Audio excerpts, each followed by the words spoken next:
Dear students, जो librarian के interviews हो रहे हैं उसमें क्या क्या प्रश्न पूछे जा सकते हैं या किसी भी कॉम्पिटिटिव एग्ज़ाम्स के इंटरव्यू में क्या क्या प्रश्न पूछे जा सकते हैं लाइब्रेरियन पोस्ट के लिए या असिस्टेंट लाइब्रेरियन पोस्ट के लिए या अन्य पोस्ट के लिए, तो मैं वो क्वेश्चन और स्टैंडर्ड आंसर बताने जा रही हूँ।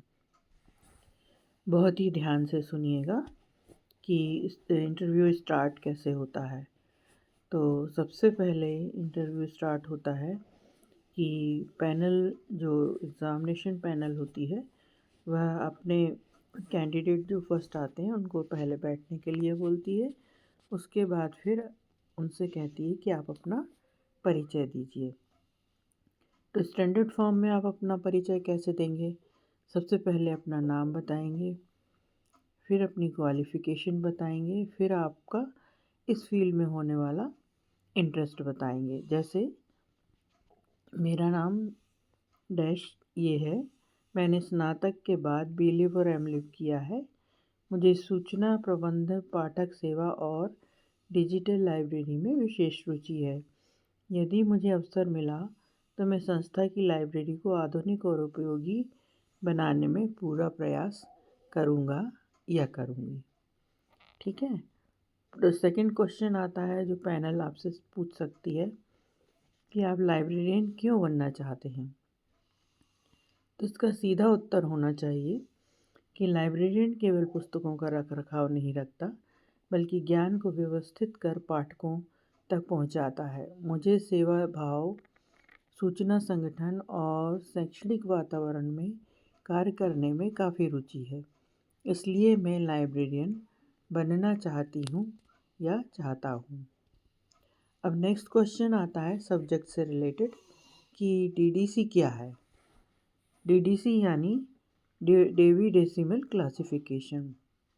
आपका आंसर होना चाहिए कि यह एक सार्वभौमिक वर्गीकरण पद्धति है जिसमें महत्वपूर्ण ज्ञान को 10 प्रमुख वर्गों में बांटा गया है।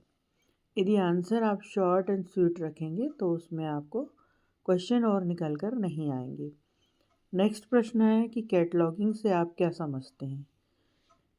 कैटलॉगिंग वह प्रक्रिया है जिसमें पुस्तकों का विवरण इस प्रकार तैयार किया जाता है कि पाठक अपनी आसानी से उन्हें खोज सकें। अगला प्रश्न हो सकता है कि ओपेक क्या है। तो इसमें आपका उत्तर होना चाहिए एक लाइन में कि ओपेक एक ऑनलाइन कैटलॉग है जिसमें पाठक कंप्यूटर या मोबाइल के माध्यम से लाइब्रेरी की पुस्तकों की जानकारी प्राप्त कर सकते हैं। ठीक है। अब नेक्स्ट प्रश्न आता है कि इन्फिलिबनेट क्या है। इसका आंसर होना चाहिए इन्फिलिबनेट भारत सरकार के अंतर्गत एक स्वायत्त संस्था है जो उच्च शिक्षा में डिजिटल लाइब्रेरी और ई संसाधनों को बढ़ावा देती है। अब आगे प्रश्न उठता है कि कुछ आपसे आईटी से रिलेटेड या ऑटोमेशन से रिलेटेड प्रश्न पूछे जाएंगे। तो जैसे कोहा क्या है। आपका आंसर होना चाहिए कोहा एक open source library management software है जिसका उपयोग लाइब्रेरी ऑटोमेशन के लिए किया जाता है।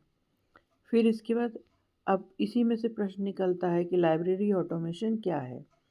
तो इसका आंसर होना चाहिए आपका लाइब्रेरी के कार्यों जैसे accession, classification, cataloguing, issue return को कंप्यूटराइज करना ही लाइब्रेरी ऑटोमेशन कहलाता है।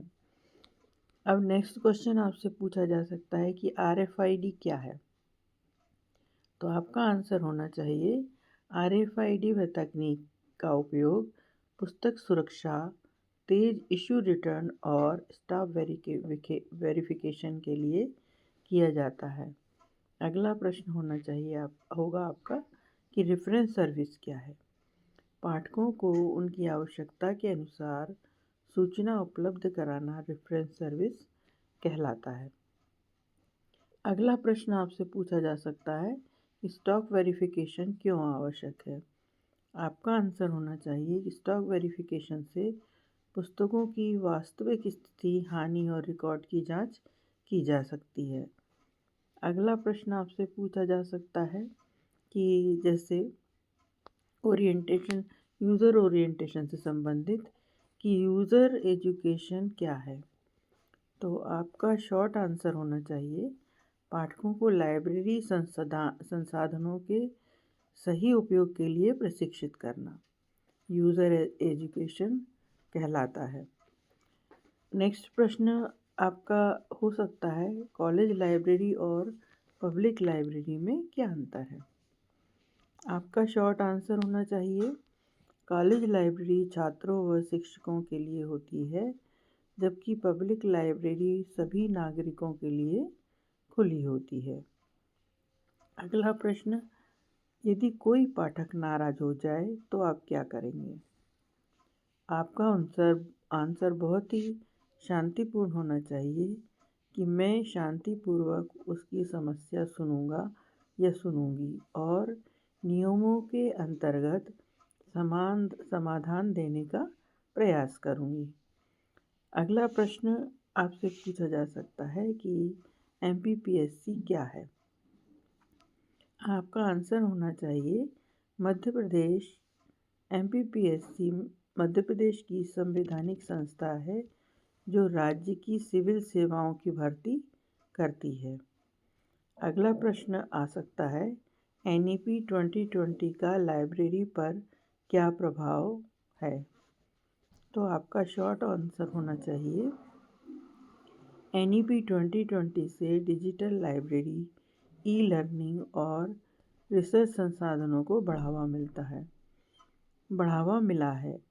तो अगला प्रश्न हो सकता है, नई पुस्तकों का चयन कैसे करें।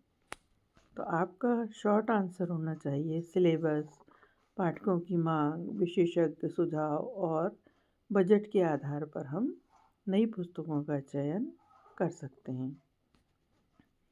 अब नेक्स्ट प्रश्न होता है कि लाइब्रेरी में चोरी रोकने के क्या क्या उपाय हो सकते हैं। तो आपका आंसर होना चाहिए, जो भी इंफॉर्मेशन टेक्नोलॉजी से आपको मदद मिलती है, जैसे CCTV, RFID, गेट रजिस्टर और स्टाफ की सतर्कता लाइब्रेरी में चोरी रोकने का साधारण उपाय है। अगला प्रश्न है, चयन होने पर आपकी पहली प्राथमिकता क्या होगी। आंसर आपका होना चाहिए कि लाइब्रेरी की वर्तमान स्थिति का अध्ययन कर पाठकों की सुविधा बढ़ाना और डिजिटल सेवाओं को मजबूत करना ही मेरी पहली प्राथमिकता होगी। अब मैं स्टूडेंट्स को कुछ 2-3 टिप्स देना चाहती हूँ, जिसमें वह इंटरव्यू बहुत ही आसानी से दे सकते हैं। जैसे आपके उत्तर छोटे, स्पष्ट और आत्मविश्वास से दें। मुझे नहीं पता कहने में बिल्कुल ना हिचकिचाएं। यदि कोई प्रश्न आपको आंसर नहीं आता है तो आप स्पष्ट कहें कि मुझे नहीं मालूम है। अपना व्यवहार और विनम्रता बहुत आवश्यक है। तो इस प्रकार से आप अपना इंटरव्यू दे सकते हैं और महत्वपूर्ण प्रश्न जो पूछे जा सकते हैं वह मैंने इस वीडियो में बताया हुआ है। तो वीडियो को लाइक, सब्सक्राइब और शेयर ज़रूर करें और कमेंट में बताएं कि आपको वीडियो में और कौन कौन से टॉपिक पर वीडियो चाहिए और ये कैसा लगा। Thanks for watching.